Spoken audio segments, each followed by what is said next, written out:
What is up, everybody? Welcome back to the channel. Finally, the NBA is back. I'm so excited. I've been waiting for sports to come back in general. We've had NASCAR all summer, baseball just came back, and now NBA is finally back. This is my favorite sport to play DFS, my favorite sport to watch. I'm so excited to get back into this. I'm so tired of just playing freaking NASCAR every single week. I mean, I like playing NASCAR DFS, but man, it's been a rough year with no practicing, with limited information as you can get, and I'm just really tired of only playing NASCAR. I'm so excited to just get back into playing NBA every single day, and I'm going to be making content for NBA every single day, and you guys should keep following along with me. So if you're here for the long haul for the rest of the NBA season as NFL comes back and NASCAR continues, you should make sure to subscribe to this channel, like the video, leave a comment, tell me how I'm doing, what I could do better, turn on the notification bell. All those things really help me grow, really help me get this channel out there to get it bigger. If you want to get more of my content, you should subscribe to my Patreon. It's only $10 a month for basically all you're going to need every single day for NBA DFS for the rest of the year. You'll get this spreadsheet with everything you need to know, which comes with stats, advanced stats, on-off stats, the differences you need, team's opponent versus position, pace, Vegas lines, defensive efficiency. You'll get my projections every single day. You'll get an article where I write up my favorite plays, probably go in a little more depth than I do on the video. You'll find my contrarian plays over my more in depth, really more on the contrarian plays because those are what's really more important over there. You'll find my cash core 4 every single day on the Patreon, and you'll get my salary positional tier rankings, although I didn't do that today because it's only a 2-game slate and it's really pointless at that point. But on slates that are larger, like tomorrow, yeah, those will be included on there as well. So make sure to subscribe to that. It's really like 30 cents a day, based on how many games you have a day, how you play NBA every single day. So I think that's worth it for only $10 a month. If you want to follow me on social media, my Twitter is at DFSNateLane and my Instagram is at @NateLane_. I'll put the link in the description for those two, as well as the Patreon. I talk about sports in general on both those all the time. If you want to hear my thoughts on, really, it's not just DFS or fantasy football or any of that. It's just sports in general. I love to talk about sports. Love people who want to talk to me about it on there as well. So, and if you have any questions, you can always go over there to ask me those as well. But yeah, I think that's really all I got to say on that. Let's dig into the slate. All right, before we get into the game by game, I think want to go over the injuries first because I think injuries are probably the most important thing on an NBA DFS in my opinion. So for today we have Montrezl Harrell. He is out. And Montrezl Harrell being out affects JaMychal Green and Ivica Zubac. JaMychal Green and Joakim Noah to a smaller extent. We'll see how that plays out. JaMychal Green is going to get a 5% usage bump when Montrezl Harrell's off the floor. That's comes into effect. Hopefully he'll get some extra minutes as well. So yeah, that 5% usage bump is important to JaMychal Green, and Ivica Zubac, who usually starts at center, but Harrell usually plays more minutes off the bench, will get a bunch more minutes at the center position today, especially with the matchup they're playing against the Lakers anyway. So yeah, Ivica Zubac is going to get some more minutes because Montrezl Harrell's out. Lou Williams is out as well. This mainly affects Paul George, but it also affects Kawhi Leonard as well. But Paul George is going to get a massive usage bump. Where Kawhi gets a little bit of one. I mean, Lou Williams is a big usage player, someone who shoots the ball a ton, just jacks up a ton of shots. And I mean, now that it's out of the lineup, there's going to be more shots to go around in general. So Paul George and Kawhi Leonard are the two main beneficiaries of that, as well as to a smaller extent Landry Shamet as well. He'll get some more minutes and maybe some more shots to go up as well. Patrick Beverley he is now out actually, now that I'm recording this video. That should say Kawhi Leonard, not Patrick Beverley, but yeah, Kawhi Leonard and Paul George both affected, just like Lou Will. That's going to bring Paul George and Kawhi Leonard's assist percentage more than anything up. So there's a lot of usage between Lou Will and Pat Bev that's left on the table, and just so much for Paul George and Kawhi Leonard. And I think even to a smaller extent, Landry Shamet to pick up now. So I really do like those guys based on their positions being out. You're going to see them get chalky. I mean, we'll talk about them in a minute, but there's a reason. Rajon Rondo is out. This should free up some more minutes for Alex Caruso. But more importantly, I think it's just going to have the ball in LeBron James' hand more at point guard position. So, I mean, LeBron already plays point guard a ton, but now with Rondo out, that's going to give him the ball a little bit more. Avery Bradley is also out, which is going to give some more minutes and a little bit more usage to Kentavious Caldwell-Pope. He's not a guy that really anyone's going to be looking to play, but he might end up being a very sneaky play today. And then we have Bojan Bogdanovic, who's out. Oh, so is Avery Bradley's out for the season as well. But Bojan Bogdanovic is out for the season. This is going to help Royce O'Neal and Joe Ingles. Joe Ingles should get the start. and both him and O'Neal should get a little bit of extra usage, as well Jordan Clarkson get some more minutes. And then Zion Williamson's questionable, but I really expect him to play. But just in case he doesn't, Derek Favors should be the main beneficiary there. He should get all the minutes in the paint. So yeah, Favors doesn't get like a huge bump or anything, but yeah, Favors will get a bump. Even Brandon Ingram maybe a little bit of a usage back to what I guess he was before Zion. So yeah, there goes the injuries. All right, let's get into the game by game breakdown. The first game we have the first game we're going to talk about is the LA Clippers LA Lakers game. I mean, it's just, the rivalry matchup. Everyone's expecting the Western Conference Finals to be. And to be honest, none of these teams really have anything to play for. They're the 1 and 2 seed and they're not going anywhere. But, this hopefully should be an exciting game to watch. But as we went over, there's a bunch of injuries on both sides. Patrick Beverley's out. Lou Williams, Montrezl Harrell on the Clippers. And then we have Rajon Rondo and Avery Bradley are out for the Lakers. So, but let's go into the pace and the Vegas lines. So if we look at the pace this is going to be a pace down spot for the LA Clippers by just a little bit, but not really a ton. If you've seen, it's about 1 position pace difference on both sides. A little bit of a pace up spot for the Lakers, a little bit of pace down for the Clippers. So really not much of a big deal when it comes to pace for this game, as we're going to see in the game we'll talk about in a little bit. But this is still an important game, a little bit of an important factor where you are getting at least a little bit of a pace up spot for the LA Lakers. When we come to Vegas lines, we have a total of 216 on the game, which is it's the lower of the two totals on the slate. You have a team line of 105.6 for the LA Clippers and a team line of 110.1 for the LA Lakers.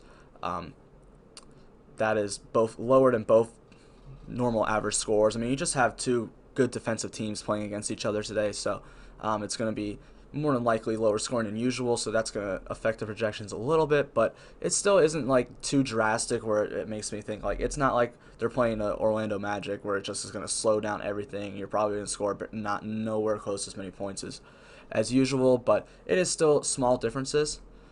So yeah, this is a decent game environment. It's not going to be as great of a game environment as the game we'll talk about in a few minutes, but I still do like it a lot. It's only a 2-game slate, so you're going to have to play people from all teams anyway. So the first player I'm going to talk about is Paul George, and Paul George is 7,200, and I just don't understand. I just don't get why he's so cheap.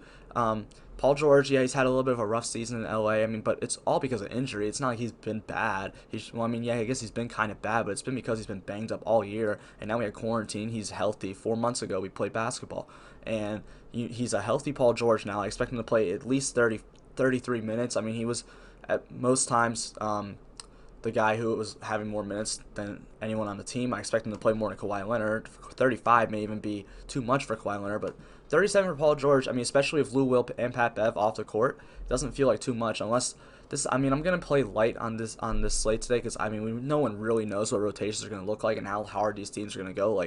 Maybe the Clippers play Paul George 20 minutes and then they end up playing like Terrence Mann and Rodney McGruder a ton, but I just don't expect that to happen. I think Paul George should get a ton of minutes, and he's looked really good in scrimmages so far in the preseason for the bubble. But yeah, he's looked good, and he's only 7,200. And now with Pat Bev and Lou Will off, you have a 7% usage bump for Paul George and a 9% assist rate for Paul George with those guys off the court. So that's a huge difference. Pretty sure that's the biggest difference on this slate when it comes to usage and assist percentage. He's just getting a major bump with these guys off the floor. Pat Bev is one of the is the point guard on the team, and I think Paul George, when Pat Bev is off the court, is going to be playing. He's not going to be playing all point guard whole game, but he's going to have some point guard duties, so there's going to be a lot of assists for him to go around. And then you also have Lou Will shooting a ton of shots, and Paul George is the guy who's shooting the second most shots on the team, so that's going to go up as well. So Paul George is in a very, very good spot here. The matchup isn't great, but it's only a 2-game slate, so you don't have to worry about the matchup as much today as you would maybe tomorrow. If this game was tomorrow, it'd be maybe a little bit of a different story. But I still do like Paul George. It's just too cheap. You just don't get Paul George at 7,200. I highly doubt he's anywhere close to that for the rest of the season. He's gonna go up in price. So yeah, I do like Paul George a lot. Up next we have JaMychal Green at 3,500. Right now I have him projected for 22 minutes, but I could see that going I could go up or down. JaMychal Green's a very interesting play for me today on DraftKings. He's only a 0.85 point per minute guy, but JaMychal Green gets like a 5% usage bump with with Montrezl Harrell off the floor. The problem is they're playing the Lakers, and the Lakers are a very big team. I mean, a lot of times they're running Anthony Davis and one of Dwight Howard or JaVale McGee on the court, so that you have to play big against them. So maybe JaMychal Green doesn't see as many minutes as we would see in just any other normal game with Montrezl Harrell off the floor. But I mean, it's these two teams are like locked into their seeds, locked into the playoffs. They're both contending for a championship. So maybe Clippers try to, and I mean, everyone's expecting these two to play each other in the Western Conference Finals. So maybe the LA Clippers decide to experiment a little bit and play JaMychal Green at the 5 or Marcus Morris at the 5. I mean, they're kind of similar players, and maybe JaMychal Green gets some more run. JaMychal Green's going to be very low owned today, too. I mean, no one's going to play him because everyone's thinking what I just said. The Lakers are big. Zubac is going to have to play. Joakim Noah is going to have to play. Well, JaMychal Green's going to go overlooked, and he plays a good 20 minutes per game, and he could get up a little bit more with the usage bump. JaMychal Green could end up being a tournament option that's going to win you a GPP. I'm not playing JaMychal Green in cash, definitely, and I'm not loading up on him in tournaments a ton, but if I'm playing a good bit of lineups and GPPs, JaMychal Green's someone on my radar for today.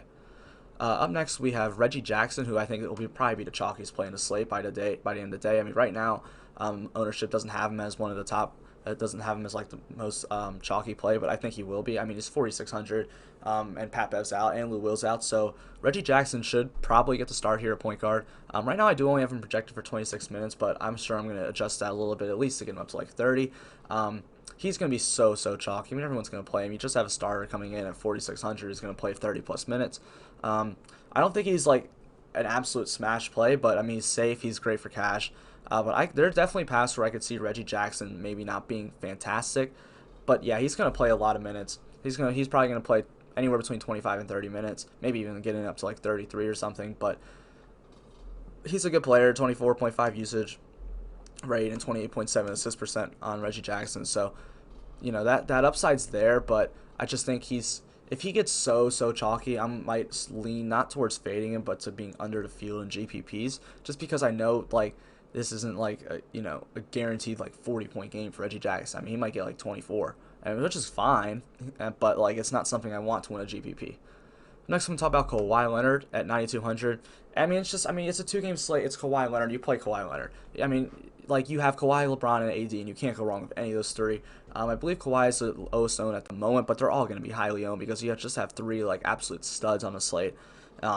And I mean, in all honesty, you can make lineups where you fit two of those guys in there, but more than likely, you're probably just going to want to find a way to fit one. But I think Kawhi is really good. I mean, he is the cheapest of the three I just said, which does give you some salary relief. I have him going for 35 minutes, and I do have some extra usage for Kawhi Leonard because Lou Will and Pat Bev are out. I mean, it's only a 1% jump, but it's still a little bit, and a 2% assist percent upgrade on Kawhi Leonard. So I think Kawhi is a very solid play here. The problem is I also really like Paul George, and he's like 2,000 cheaper.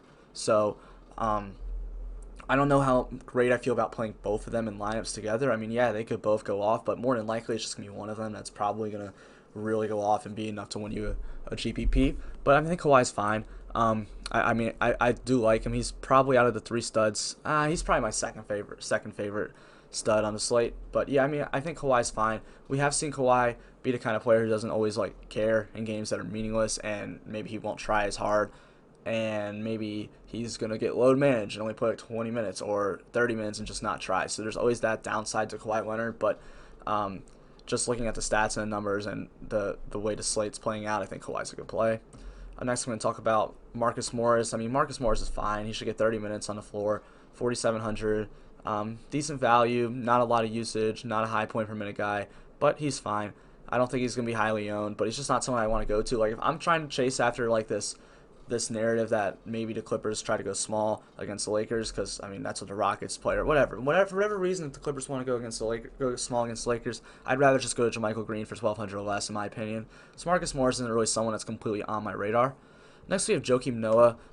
He's 3,100. I mean, we don't have any stats for Joakim Noah in a long time, but I mean, I've heard a lot of people say that maybe the Clippers are going to try to throw out Joakim Noah to help against Anthony Davis and McGee and Howard, just because they need bigs on the floor without Harrell.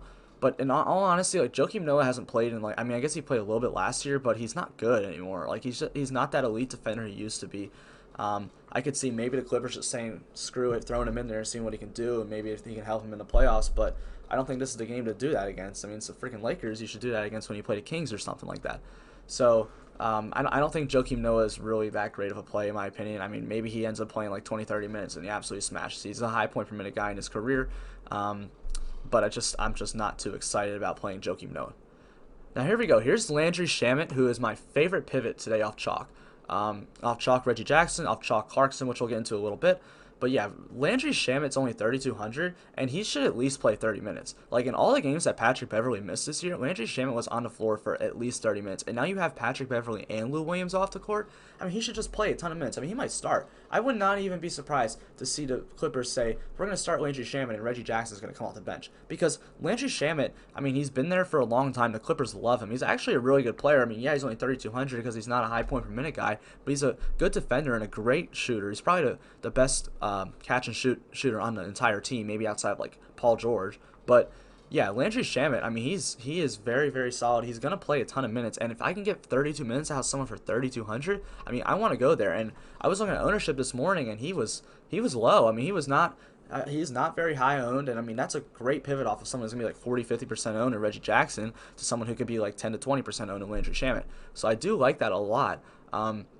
He even gets a little bit of a usage bump with these guys off the court. He gets a 5% usage bump with Pat Bev and Lou Will off the court. So he's going to play in the upper 30s, and he's going to have a usage bump. He may not start, but I can guarantee you, if this is a close game, he's out there at the end of the game. There are so many times you watch the Clippers, and Landry Shamet is in at the end of the game. He's just such a great player. He's just such a good defender. He's reliable, and he's a great knockdown shooter. And if he gets hot from the field, that could be something that you really, really need to win you a GPP. Now, that is the other problem with Landry Shamet. He is a little bit boom bust. If he's not knocking down any threes, he might only get you like 10 points. But if he is, that's going to really pay it off. And even at 3,200, if he's not going to kill you if he doesn't go off today. So that's just, I think, a very high upside play that is going to be lower owned. That's for cheap. So I do like Landry Shamet today. I'm going to be playing him a good bit on all sites because I just think he's too cheap around the board. Maybe outside of, I think it was Yahoo, that he's not super cheap.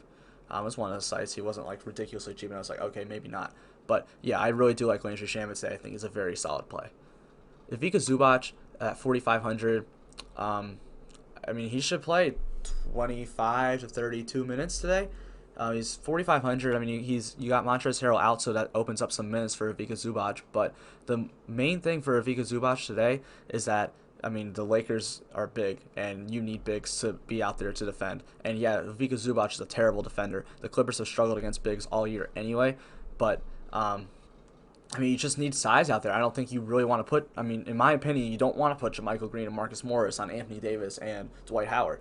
But, so yeah, Ivica Zubac should be out there a good bit of minutes. I mean, the one game Harrell missed this year, he played 28 minutes. Right now, I do have Zubac projected for 28. I could see it going up. I could also see it going down. I think he's a good play. You're gonna need, I mean, center's very weak on the slate today anyway. I think there's really only 3 viable centers to play in anyway. Well, I guess Zion's center eligible, so 4. But, yeah, Zubac is someone that I'm very interested in playing. He's good value. He's cheap. He should play a lot of minutes, and he's a high point per minute guy, so I think Zubac is fine. All right, that's it for the Clippers. Up next, we're going to talk about the LA Lakers, who, I mean, it's the LA Lakers. You usually don't have many guys you want to talk about anyways, usually LeBron and AD, and yeah, it's pretty much the same with that again. Although I do like Kentavious Caldwell-Pope a little bit, just because of the usage bump the 2% usage bump he's getting with Rondo and Bradley off the floor, and he should play like 30 minutes. It's nothing like sexy or anything, but we need to get different on his slate, and Kentavious Caldwell-Pope is someone you can get different with. He's another guy that if he gets hot, he could pay off really, really well. And other guy that's not named Anthony Davis or LeBron I'll talk about is Danny Green. He is 3,500, which is cheaper than Kentavious Caldwell-Pope. Should also play about probably 25 to 30 minutes. We saw him torch the Clippers in opening night this year. I mean, if anyone remembers that. He's the low usage player. He's just someone who can get hot from the field. He's a good defender. So he's going to be out there. And if he gets hot again, I mean, yeah, Danny Green could be someone that you need to take down tournament. But, I mean, those guys are just, like, maybe sprinkle in GPP lineups. Nothing I'm, like, too excited to play. And I think Kyle Kuzma's another one that you could, like, just maybe throw in a little bit. He's a higher usage player, but not someone I'm really excited to play. But this is my favorite. My favorite stud on the slate today is going to be Anthony Davis at 10,000. Yeah, it's not LeBron. LeBron is going to be my least favorite out of those big 3 studs. I can't believe I'm saying that, but I mean, it's probably going to get carded by Kawhi Leonard, who's the best defender in the league, maybe the best defender of all time. So you have Anthony Davis at 10,000 with a 1.4 point per minute and 34 minutes. And yeah, I know what everyone's going to say. If you play NBA DFS, everyone hates questionable Anthony Davis because it's just a disaster. It's ruled out last second. He plays for 5 minutes, comes out. It's just always problems with Anthony Davis and DFS. It's not an NBA slate without Anthony Davis being questionable. I thought it was hilarious that he was questionable on opening day of the bubble. But this is an eye injury. It's not anything with his legs. So it's not really that big of an injury, big of a deal. Like, I don't see Anthony Davis playing 5 minutes and saying, like, oh, he's coming out. Unless he gets poked in the eye, slapped in the face, something like that. I just don't see any real reason why Anthony Davis doesn't, like, finish his play the whole game. So, yeah, Anthony Davis looks like a very good play. But the more important thing for Anthony Davis is the Clippers suck against bigs. Like, I mean, they're bad. And the best defender that was there against the bigs is gone. That was Montrezl Harrell. He's not a great defender or anything, but he was better than Zubac. And I'm telling you, he's better than dusty old Joakim Noah.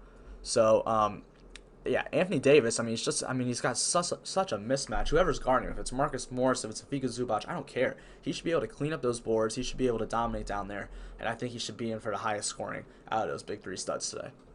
And then we got LeBron James, and it's LeBron. I mean, he's a great play. I'm not going to tell you not to play LeBron, especially on a 2-game slate. 1.5 point per minute guy, best player in the NBA in my opinion still. He gets a little bit of a usage bump with Rondo and Avery Bradley off the floor. In fact, a 3% usage bump, and he's going to get a little bit of an assist percentage bump too. So LeBron's a good play in my opinion. I just prefer Davis and Kawhi right now. And right now, LeBron's a little bit higher owned than Anthony Davis. I will say that if Anthony Davis throughout the day ends up getting like super chalky, I do think pivoting to LeBron's a good idea. I mean, in my opinion, you want to play, if you're playing GPPs, you want to play the guy that's going to be lower owned, especially on these 2-game slates. But if you're playing cash, I think Anthony Davis is great. I think LeBron's fine for cash too, in all honesty. All three of those guys are fine. But I do like Anthony Davis more if I'm ranking the studs and going Davis, Kawhi, LeBron. So yeah, that's really it for the LA Lakers. I mean, there's just not a lot anyone that's ever interesting on them. So the next game we have is New Orleans Pelicans versus the Utah Jazz, and let's go talk about the pace and the Vegas lines for them. This is going to be a major pace-up spot for the Utah Jazz. The Utah Jazz run at a pace of... this is new. The Utah Jazz run at a pace of 101.5, and now they're coming into a pace-up spot of 114, or of 108.3. Gotta get used to this.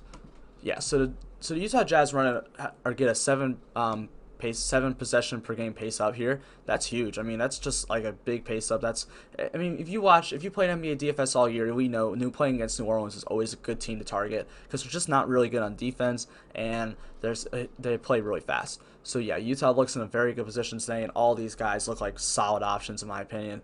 But on the other side, New Orleans plays against Utah, who plays at one of the slowest pace in the game. They have a 7 possession less now, so it's a huge pace down spot for New Orleans.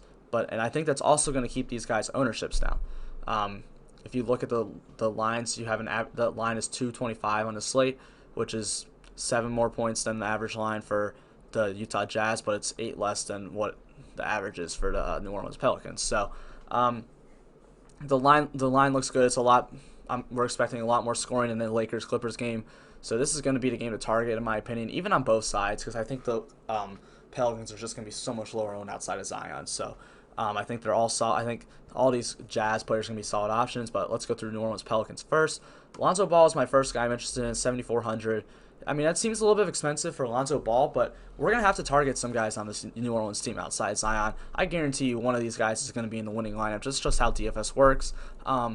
They're all going to be lower owned than the guys above or the guys below we're going to talk about. They're going to be lower owned than Jazz. Top players are going to be lower owned in the Lakers and Clippers. It's just how it's going to be. Everyone knows the Jazz are a good defensive team, or in theory they are. But if you were watching NBA basketball down the stretch, the Jazz defense fell off at the end of the year. And there was the biggest weakness on this Jazz defense was their ability to guard the point guards. I mean, they are one of the worst teams in the NBA at guarding point guards, or just guards in general. And I just think that Lonzo Ball is actually in a very good spot here. I mean, he's a player that I'm very interested in. And not just Lonzo. I like Drew Holiday also. Plays point/shooting guard. So both those guys are good just because of where they, what position they play. I think they both have upside. Lonzo Ball is triple-double upside every time he steps on the floor, and I just would not be surprised to see one of these guys be in the optimal lineup at the end of the day. I'm telling you that Utah defense is not as good as everyone thinks. They've lost Bogdanovich. Bogdanovich is out for the year. He's one of, if not, he's yeah, I think O'Neal might be the best on-ball defender on this team in my opinion, but Bojan Bogdanovic is the second best on-ball defender on this team. So losing him, that's just even more of an advantage for Holiday or Lonzo Ball. They don't ever have to get guarded by him the entire game. Although Bogdanovic would probably more than likely be on Ingram most of the game, he still would get some run at Drew Holiday and Lonzo Ball. So that helps them too. That defense is just not as good as everyone thinks it is. There has a good reputation. They play slow still, but the defense has been letting up more as of late. So I do think Lonzo and Holiday are both good options. Holiday 8,600 is a higher usage player than Lonzo, but really not by that much. So if you like those guys, I do like those guys a good bit. Derek Favors, I'm not too interested in. I just don't see him playing a ton of minutes. He always seems like he's in foul trouble or hurt or whatever. He's got to go up against Rudy Gobert, who is like the best rim protector in the league. So I'm just not really too excited to get to Derek Favors. Brandon Ingram's going to be lower owned. I think he's probably going to be the lowest owned player on this team, honestly. 8,300. Everyone wants to play Zion. Ingram's taking a like fantasy production is definitely taking a hit ever since Zion's come in, which makes sense. Zion's a high usage player. He's their future. The guy, I mean, Ingram's their future too, but Zion's their #1 overall pick. They just want to get involved. He's been playing really good too. But yeah, I mean, Ingram's still an all-star this year. I mean, he's still a great player, and he's not even the most expensive player on the team. Drew Holiday is. It should be Zion. We'll get to that. But Brandon Ingram at 8,300, I mean, he's still a fine play. If you remember earlier this year, I mean, I think he had like a 50-point game against Utah. I mean, it's not like, again, like this defense is not what everyone thinks it is. They play slow, but the defense isn't that good. So I think Ingram's a fine play here. I don't hate it. I don't think it's a great play. I wouldn't like suggest you're making one line to go there. I wouldn't play him in cash. I probably wouldn't play any of these guys in cash, maybe outside Zion. But yeah, I think Ingram's fine, and I think he's a good GVP option here. And someone who, I mean, when he gets hot, and he has it, and it's hard, and it's impossible to stop, and he will win you the GVP if you have him at that point. And then the last guy I really want to talk about in New Orleans is Zion. Zion's an interesting one to me. He's way too cheap, 7,500. I expect Zion to be in the 8K range probably next week. That's what he's going to be in for the rest of the season. He may even crack 9K this year. He's just such a high producer fantasy-wise. He's a 1.23 point per minute player. He's going to be playing 30 minutes a game. New Orleans is going to unleash him in the bubble. New Orleans is trying to get in the playoffs. They're one of the few teams making a playoff push right now who are actually playing for something. So Zion's like an important player to that team. They're gonna play him a ton of minutes now. He's fully healthy. If you've seen that he's lost weight in quarantine, I expect him just trying to dominate here. The thing about Zion though that I'm a little bit nervous about is he is getting very, very chalky right now. And if he's super chalky, I might lean to actually fade Zion. I know he's too cheap and that Utah defense isn't great, but if there is one part of the Utah defense that is great, it is the rim protection, and that's where Zion plays. Zion plays in the paint. He's not a perimeter player. He's not someone, I mean, maybe hits a three of the game, but like, unless he's just drastically improved his three-point shooting during quarantine, he's not like an elite three-point shooter. He's going to get all his points in the paint. And he's got to go up against the best rim protector in the league. So that scares me a little bit. So when I looked at this slate, I saw Zion at 7,500, and I thought to myself, he actually could go low owned because it's against Utah. But now I'm looking at ownership, and he's high owned, and I'm just like, maybe I might lean towards more fading him and pivoting off him to someone like Brandon Ingram, someone like Drew Holiday. There's just guys you can pivot off him too. Someone like Rudy Gobert, who we'll talk about in a minute. There's guys you can pivot off Zion too that I think are fine. So yeah, I think Zion's fine. I think it's a good play. I don't think it's like an absolute great play. I mean, that's like when I looked at salaries for the first time, I was like, Zion, yeah, he might end up being a great play just because he's going to go lower owned, but he's not going lower owned. Zion's never going to go lower owned. It's freaking Zion. Sorry about that. Laptop was about to die. I did not want that to happen in the middle of the video. That would not have gone over well for me. It would have been very, very pissed off about that. So had to plug it in. Onto the Utah Jazz. Bojan Bogdanovic is out for the season. That's a huge hit to them. There's an argument you can make that he's their second best player. I think he's probably more their third best player, but you can make the argument he's just so valuable on offense and defense. I mean, he's a great three-pointer shooter, spreads the floor, and he's such a good on-ball defender. That's going to hurt, but it's going to open up the floor for Jordan Clarkson. And I'm telling you right now, every single player in the Jazz that plays minutes is a viable option on DraftKings today. Clarkson, though, he's going to be super chalky, 4,200. Should play 25 to 33 minutes, anywhere in that range. He even gets a little bit of a usage bump, 2% usage bump without Bogdanovic on the floor. So I think Clarkson's a good play at 4,200. He's going to be chalky. I'm cool with playing him on pretty much everywhere. So yeah, I think Clarkson's a solid play. I want to get some Jordan Clarkson today. Mike Conley 6,200. Not as interested in him. He'll be probably lower owned than the rest of the guys in this team, but he should play about 30 minutes on this slate, and I think it's a solid option. So yeah, I mean, it's just such a huge pace-up spot and such a bad defense, and they're bad against point guards that I think Conley's fine. But, I mean, if you watch the Jazz, you know Donovan Mitchell plays a lot of point guards sometimes as well. So I think Conley's good, but he's just not someone I'm, like, absolutely interested in. Now, Rudy Gobert I am very interested in. I mean, Utah is just not Utah. New Orleans is just bad at defense against bigs. Favors sucks. Zion's really not that good of a defender yet. And you're telling me 6'6" Zion's holding out Rudy Gobert anyway? Like, come on, that ain't happening. But yeah, 7,100 for Rudy Gobert is ridiculous. He's just a high rebound percentage guy, 21.8%. He's not a high usage guy, but he's a high rebound percentage guy, and that's big. So Rudy Gobert, I mean, he just looks like an absolute great play. He offers you some block upside always. He should be able to get double-double pretty easily, and he offers, like, if he can get a 20 and 10 game, that's going to be huge. With like 3 blocks, it's going to be a huge game for Rudy Gobert. So I do like Gobert here a lot. It's a pace-up spot, bad defense, great matchup. There's nothing about Rudy Gobert not to love today. Now, Joe Ingles is going to start the rest of the year for Bojan Bogdanovic out. I mean, I'm assuming. I'd be surprised if it's Clarkson. But more than likely, it's going to be Joe Ingles at 5,700. He's going to get us up 30 minutes in. I mean, he's a good play at that point. He's a very, very high assist percentage rate guy. He does play some point guard while out there. 24% assist percentage guy. So I do like Ingles. He's going to get a little bit of a usage bump as well. Just a little bit, not a lot. But, hey, usage bump is a usage bump anywhere he comes. I don't think Ingles is going to be too owned either. He's kind of like in this no man's land range, or if you want to go like stars and scrubs, you just don't play anybody in that range. But he can end up being the lower owned guy that ends up like going off and winning a GPP. I don't think that upside's really all there. I mean, it's there, but it's less likely to hit than some of these other guys. Donovan Mitchell, though, is going to be... I think Donovan Mitchell might end up being the highest owned player on the slate. If not, he'll be top 4. He's just... I mean, 7,000 is Donovan Mitchell. Like, when was the last time Donovan Mitchell was 7,000? I don't even remember that. He should be at least 75, and probably more in the 8K range against New Orleans. Like, I mean, New Orleans, we just talked about how fast-paced of a team this is, and this is a kind of player who plays fast, shoots a lot, gets to the basketball. He's a fast-paced player. So in a fast-paced game, that's going to help him out a lot anyway. And you have someone who's just such a high usage guy at a 31% usage rate and a 21.2% assist rate in a matchup that is just absolutely perfect for him. He's sucking against point guards, and he plays a good bit of point guard on the team. I love Donovan Mitchell today. He's my favorite play on the slate. I'm just like pretty much going to lineups and just locking him in real quick. I mean, earlier in the year against New Orleans, he absolutely torched him. I don't remember the exact stat line, but he did torch them. So yeah, Donovan Mitchell just looks absolutely great today.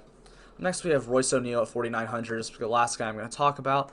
But he's a solid option. I just don't... I mean, there's just not a lot of upside. It's Royce O'Neal. If he gets hot, he'll win you a GPP. If he doesn't, he's going to get 4 points. So that's pretty much what you have to say about Royce O'Neal. Not someone I'm really looking towards all that much. But if you do want to get different, he is someone that is different and not a lot of people are going to look to. I mean, I guess to be honest, I'd rather play like Royce O'Neal than like Kentavious Caldwell-Pope. But it's Royce O'Neal. Like, he's just not like that great of a fantasy producer to really like want to go to him, especially like if you're only making like 1 to 3 lineups. If you're making like a bunch of like 20, 30, 40 lineups or mastering GPP 150, yeah, put in some Royce O'Neal. But if not, I don't think he's like an absolute lock button to play. But yeah, that's really all the players I got for today. It's a short 2-game slate. I'm really, really excited to watch some basketball. It's just been a long time coming. I've missed basketball so much. I'm ready to get back into it. I'm going to play light today. I'm going to play light the first few days just so we can get used to like rotations, how many minutes players are playing. I think it's going to be kind of weird. So yeah, I'm going to go a little light today. Really excited to just watch basketball in all honesty. So I hope you guys have a great day. I hope you guys win some money on NBA tonight. Make sure to leave a like, subscribe, leave a comment, turn on the notification bell. Follow me on Instagram and Twitter. Subscribe to the Patreon. Do all those things. I'm actually going to have another video coming out later for Friday's slate. So if you want to watch that as well, make sure to check that one out as well. Thank you guys so much for watching. I hope you guys have a fantastic day.